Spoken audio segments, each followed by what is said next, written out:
Please, will someone help me? My boy's in trouble. Oh, thank you for stopping. Everyone acts like nothing's wrong, like my little boy isn't at risk of being eaten by some vile creature. Please, you have to help me get my little Tucker back. He ran away and is going to get himself killed. Oh, I just know a Raptidon is melting him with acid as we speak.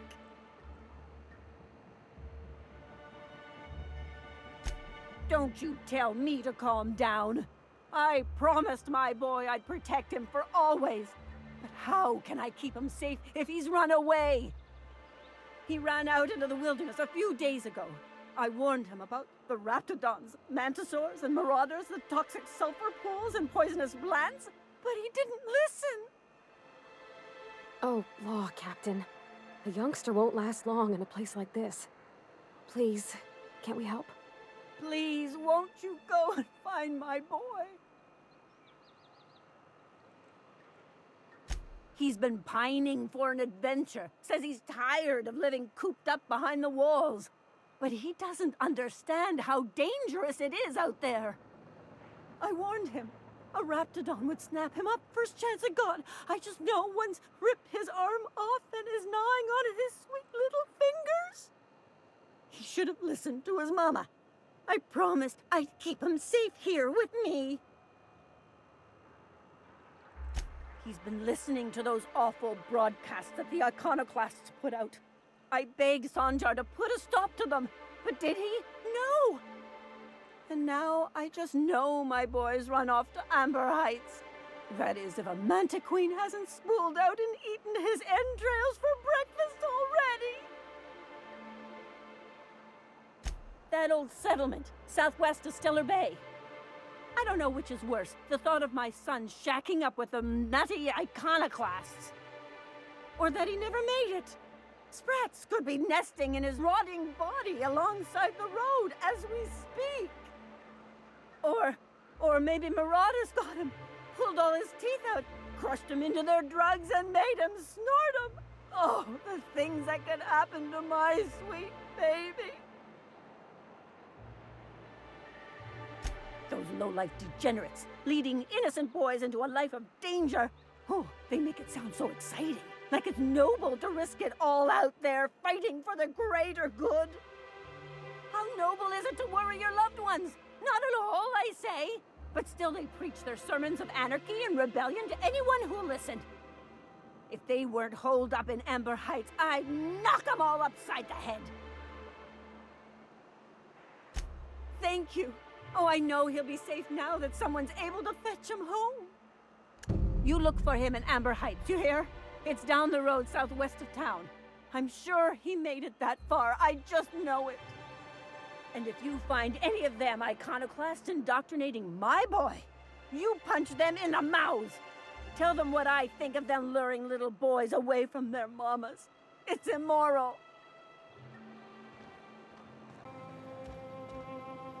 Looks like I'm not the only new face around here. What do I call you, stranger? Welcome to Amber Heights, Captain. Call me Tucker. You here to join the Iconoclasts? Help us free this world? Why, from the yoke of corporate tyranny. It's what all us Iconoclasts strive for, with Graham at the helm. We want unfettered freedom, not the lies that MSI tries to sell in Stellar Bay. True escape from all rules and constraints. You want to know more? Listen to Graham's broadcasts. He's been talking up a storm, working to elevate the minds of all the corporate drones in this colony, getting them to rise up.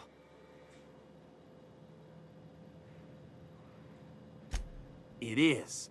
Just look at what a paradise Amber Heights is. We could take this world, no, galaxy-wide. You really should talk to Graham. I think you two would get along swell. Yeah, to Amber Heights anyway. Only got here a few weeks ago. Was living in Stellar Bay before then. But I can't tell you how great it is to finally be free of them walls.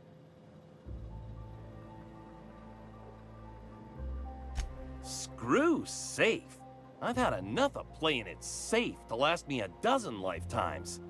A body's not meant to live such a guarded life. Everybody needs a little danger and excitement, something to live for. That's what you get outside the walls. And if you're lucky, you find a cause worth bleeding for. Oh yeah, this guy's gonna bleed out here all right. If I do, it'll have been my choice, damn it. The Iconoclast taught me that it's okay to be free to make mistakes. Sorry about that. It stems from some, family trauma. I don't want to talk about that, though. I am not a little boy. Haven't been one for decades, no matter what my mama wishes. I take it she's still looking for me? Had hoped she'd accept my decision.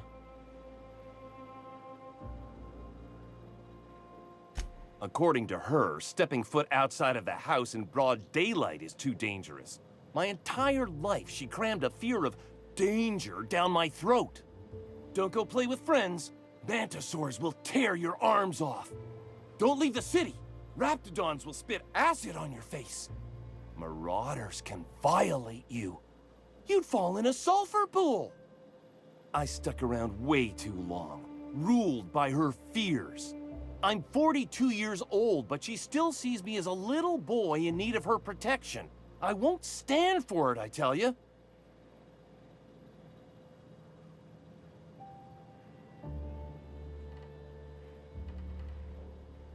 She doesn't want to see me as anything other than her baby boy.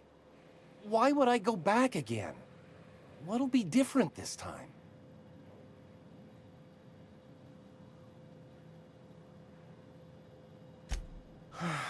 You're right.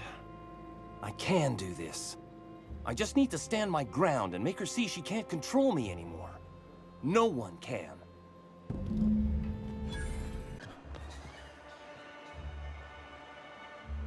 Oh, Captain, you did it! My little boy is back, safe and sound. Tell the Captain how grateful we are, Tuk-Tuk.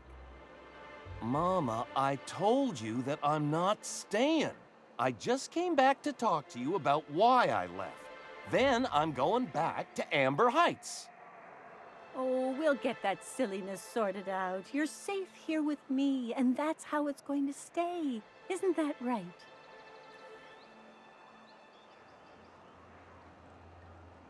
What a sour thing to say. My little boy will always need me. I'm his mama, you know. Mama, what I need is for you to listen to what I want for once. But that's between us. Now you promised the captain a reward, so settle up.